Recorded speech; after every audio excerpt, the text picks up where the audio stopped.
Oke, pada mau ya? Oke, sebelumnya kita mulai dulu. Yang pertama, ada beberapa pertanyaan, kurang lebih 5 pertanyaan. Teman-teman tulis di kolom komen. Oke, di sebelah kiri ada brand A, di sebelah kanan ada brand B. Laku yang mana kira-kira teman-teman? Tulis di kolom komen. Yang kedua teman-teman, lihat ya, perhatikan di sini. Oke, yang kedua di sebelah kiri ada sebelah kanan sama aja, tapi pertanyaannya ada yang tahu nggak? Kenapa sih teh pucuk lebih laku tuh? Lihatin. Top 5 most exposed brands on fanpage menurut gdilab.com. Kok bisa-bisanya teh botol sosro exposure-nya kalah jauh? Tulis kolom komen. Kenapa kira-kira? Yang ketiga teman-teman, coba kita lihat. Ada yang tahu ini? Jobstreet. Ada yang pernah ngelamar di Jobstreet? Pernah ya? Banyak ya. Siapa yang gak kenal sama Lina ya? Yoi, nah, ya kan? Ada yang pernah ngelamar di Jobstreet gara-gara hopeless, UMKM, buka bisnis, nggak laku-laku, akhirnya gue kerja kantoran lagi aja deh gitu ya. Oke. Nah, pertanyaannya sebenarnya why-nya gini teman-teman. Why Lina at jobstreet.com?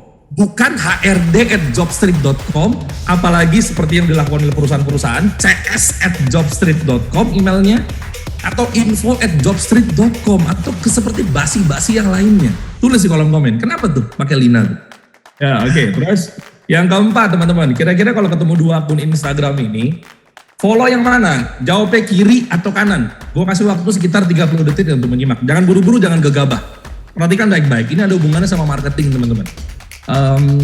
Oke, paham teorinya funneling. Oke, cold market, warm market, hot market. Oke, cold market berarti produk yang dia belum tahu kita dan dia pernah beli kita. Warm berarti dia tahu kita dan dia belum pernah beli kita. Hot market berarti dia udah tahu kita dan dia udah pernah beli produk kita, bahkan repeat order. Nah, teman-teman tahunya teoritisnya aja, tapi nggak ngerti gimana cara eksekusinya yang baik dan benar. Proses terjadinya antara branding, marketing, selling itu pada buntu gitu loh, coach.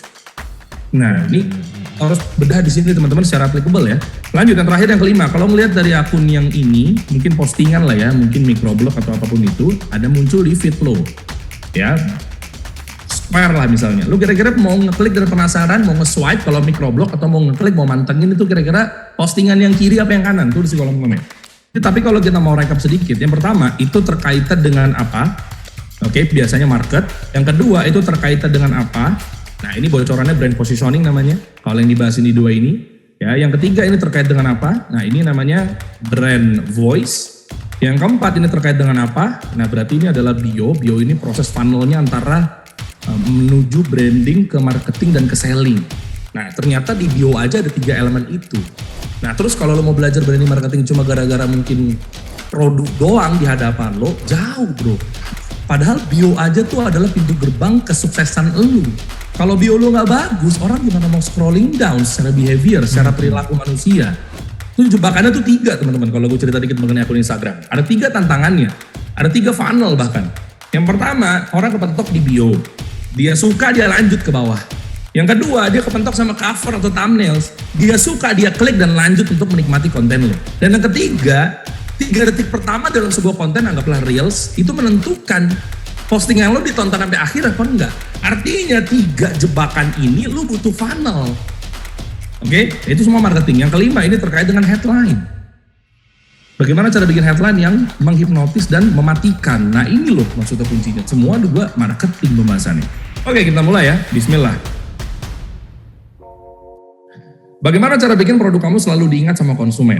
Tapi sebenarnya branding ini adalah banyak yang apa ya, guru saya Pak Subiakto Pak Bi, beliau mungkin punya 15 langkah Masya Allah gitu kan, tapi berkaca pada hakikatnya mungkin wajar. Dengan menuntut ilmu agama aja kadang murid sama guru aja bisa berbeda pendapat, makanya ada mazhab istilahnya. Nah, di dunia juga begitu, mungkin saya juga berbeda pendapat. Nah, ternyata begitu saya berbelasan tahun di dunia branding, marketing, media dan lain sebagainya, saya akan lebih condong ambil pendapat yang ke-8. Ada yang bilang pendapatnya ke-12, ada yang bilang ke-15, which is guru saya sendiri. Nah, di sini saya ngambil pendapat condong ke-8, yaitu branding framework itu kebagi menjadi 8, ada positioning, personality, archetype, role, communication, tagline, voice, identity. Teman-teman kalau udah metain 8-8-nya, insya Allah bisa ngegas kayak kasih solusi, langsung buka PT. Nggak perlu lo hire gue brand konsultan, nggak perlu teman-teman. Tinggal paham dulu. Nah, cuma mungkin gara-gara waktu, anggaplah kalau 1-8 ini adalah organ-organ tubuh yang paling vital. Misalnya positioning jantungnya, personality misalnya otaknya, archetype misalnya lambungnya dan seterusnya. Nah, jadi di sini saya pilih-pilih aja kira-kira mana yang paling penting sehingga minimal teman-teman UMKM bisa ngegas Mungkin saya berangkat dari brand positioning. Karena ini adalah bagian dari jantung sebuah brand. Jadi pembahasan kali ini kita akan bahas mengenai branding dan marketing. Bonusnya ilmu selling boleh lah. Tapi pintu gerbangnya sebetulnya ini. Brand positioning apa sih? Saya mau jelasin dikit ya. Brand positioning, lu tuh percuma kalau bikin produk, tapi cuma memikirkan bahwa, ini lagi rame, udah lupain deh bangkrut insya Allah. Pertama, bahasa kontroversinya begitu. Dan yang kedua adalah kalau lu cuma berpikir bahwa ya udah diferensiasi aja. Yang ada bukan begitu, taunya cuma beda-beda tapi tidak sesuai dengan ya produk market fit itu sendiri, produknya itu sendiri, marketnya itu sendiri. Nah, jadi brand positioning dibutuhkan adalah ketika lo mau bikin sesuatu itu semuanya kategori. Lo mau jual tumbler deh, lo ngasih gua sekian miliar misalnya, tapi kalau pemikiran lo adalah gua pengen jualan tumbler, tulisannya dijual tumbler, gua kan balikin lagi tuh duitnya. Kalau lo maksa kayak gitu, kenapa? Karena capek doang. Lo kalau misalnya tiba-tiba ngajakin gue buka bisnis yuk, gue modal ada 10 miliar terus, tapi lo ikutin apa kata mau gue ya, kayak gimana? Gue mau jual ayam geprek, gaya lo main gimana? Ya udah dijual ayam geprek, ini gue gak usah ikutan deh, capek doang. Sama halnya dengan graphic designer. Lo sekarang kerja apa Der? Gue sekarang kerja graphic designer. Oke, terus ya semua juga begitu, gak ada positioning. Nah, positioning yang dimaksud adalah gue seorang graphic designer khusus logo. Itu menuju positioning. This sounds good, oke lah, nice. Tapi kurang kerucut positioningnya. Karena yang ngomongin logo juga banyak. Nah, gimana caranya positioningnya? Lo keluar dari kategori itu yang dimaksud dengan graphic design, video editor, ayam geprek, sambal, keripik, itu semuanya kategori. Ketika lo keluar dari kategori tahap yang level pertama, itu adalah menuju step ke brand positioning pada hakikatnya meskipun belum. Contohnya apa? Gue seorang graphic designer khusus logo. Atau narasinya, gue membantu kamu agar jago bikin logo. Apa nih keduanya? Kalau mau lebih kerucutnya lagi positioning adalah gue seorang graphic designer yang membantu lo agar jago bikin logo menggunakan aplikasi Canva. Tuh positioning. Itu kalau perusahaan jasa. Kalau perusahaan brand biasanya bunyinya kayak gini. Di luar sana ada yang namanya Deris Restoran. Udah deh lupain deh, insya Allah bangkrut. Tapi kalau bunyinya Bakmi GM, Kentucky Fried Chicken, Dunkin Donut, Starbucks Coffee, dan lain sebagainya, dia sebut nama produknya, artinya dia sudah start dari brand positioning. Kita tahu bahwa si Dunkin jualan donat, si Starbucks jualan kopi, gitu kan, dan seterusnya. Oke, nah inilah positioning pada hakikatnya. Jadi, apakah Kentucky Fried Chicken nggak jualan burger? Apakah Burger King nggak jualan ayam? Tetap dia mah jualan ayam, dia mah jualan kentang. Tapi positioning yang dikuatkan agar kita cepat ingat sama produk ini adalah seperti yang dilakukan oleh Pizza Hut. Sama brand Burger King, sama McDonald's, ya nggak sih sebenarnya McDonald's ada lagi hukum yang lainnya teman-teman. Kayaknya bakal panjang banget kalau ngebahas mengenai furu atau cabang ya. Tapi kita bahas mengenai brand positioning yang kuat aja, ya. Dapat di sini positioning ya. Jadi berarti bang, gue ngeklaim dari awal ya. Ya salah satunya. Kalau ngomongin brand, berarti lo harus mencuat di ranah yang mana. Atau mungkin kayak banyak brand-brand di luar sana juga menganggapnya adalah kalau ngomongin keripik, ya sudah semua juga keripik.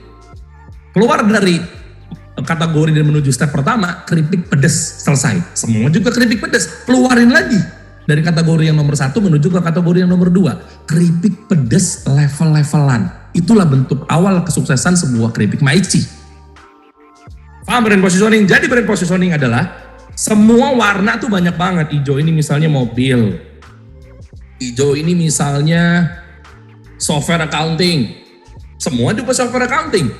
Hijau, biru ini misalnya podcast. Semua juga podcast. Tapi keluaran dari kategori agar lo bersinar minimal di step pertama dan menuju ke same kategori. Podcast yang apa? Nah, udah mulai tuh jelas tuh. Semakin tajam lagi positioningnya, dibentuk namanya niche, fokus, dan dilakukan secara konsisten. Podcast khusus UMKM. Podcast khusus klarifikasi. Dapat ya positioningnya. Jadi kalau lo cuma bilangnya adalah gua seorang nasi goreng, udah lupain deh, capek beneran nih. Lo harus keluar dari kategori dan lo harus fokusnya kemana, itu namanya positioning.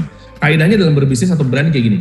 Semakin sempit, semakin tajam, semakin ketat, dan semakin kecil, dia gampang diingat. Oke? Mau itu personal brand, mau itu corporate brand, itu butuh yang namanya positioning. Lanjut. Artinya apa? Ketika kuat positioningnya, lo akan dipilih dari sekian banyak yang bertebaran. Kalau ingat atau lihat orang ini, ya, yang sekarang nih ya, lo tulis di kolom komen. Nomor 1 apa nomor 2? Silakan tulis. Nah, ini pertanyaannya kan. Kenapa pada jawab nomor 2? Ternyata orang ini sudah melakukan brand positioning pada personal brandnya. Sehingga audiens percaya dan tahu dan cepat diingat bahwa dia ini siapa. Tapi kalau mundur sedikit, ternyata Deddy Corbuzier itu mengalami 3 fase. Fase pertama, fase kedua, dan fase ketiga. Kita ngomong fase yang kedua dulu deh. Di fase yang kedua, seakan-akan kita lupa ada artis yang bernama Deddy Corbuzier. Sadar gak, Coach? Iya kan? Iya. Hebat juga nih orang ya. Iya kan? Siapa sih dari? Semuanya hebat. Yes. Kalau kita nomor 1 positioningnya, dia bilangnya magician dan dia lakukan secara fokus dan niche. Insya Allah ketika misalkan nih orang di Deddy Corbuzier rambutnya masih bebelah warna hitam tuh di tengah tuh. Dia muncul di sinetron misal. Kata ibu-ibu atau kata bapak-bapak, wah mau nyulap nih. Nah, karena saking kuatnya positioningnya dia. Yes. Okay? Tapi fase yang kedua, seakan-akan Indonesia tuh lupa punya artis namanya Deddy Corbuzier. Semuanya diembat. Magician iya, TV host iya, motivator iya, OC Hidayat juga. Tapi lihat deh fase yang ketiga. Ketika dia buka channel podcast, isinya podcast terus. Somasi cuma dikasih 5% tuh porsinya. Dulu YouTube Deddy Corbuzier tuh ada motivatornya, ada dia lagi nge-gym. Sekarang gak podcast semua. Kayaknya udah berhasil dia tuh belajar positioning. Nah ternyata orang tahu dia dan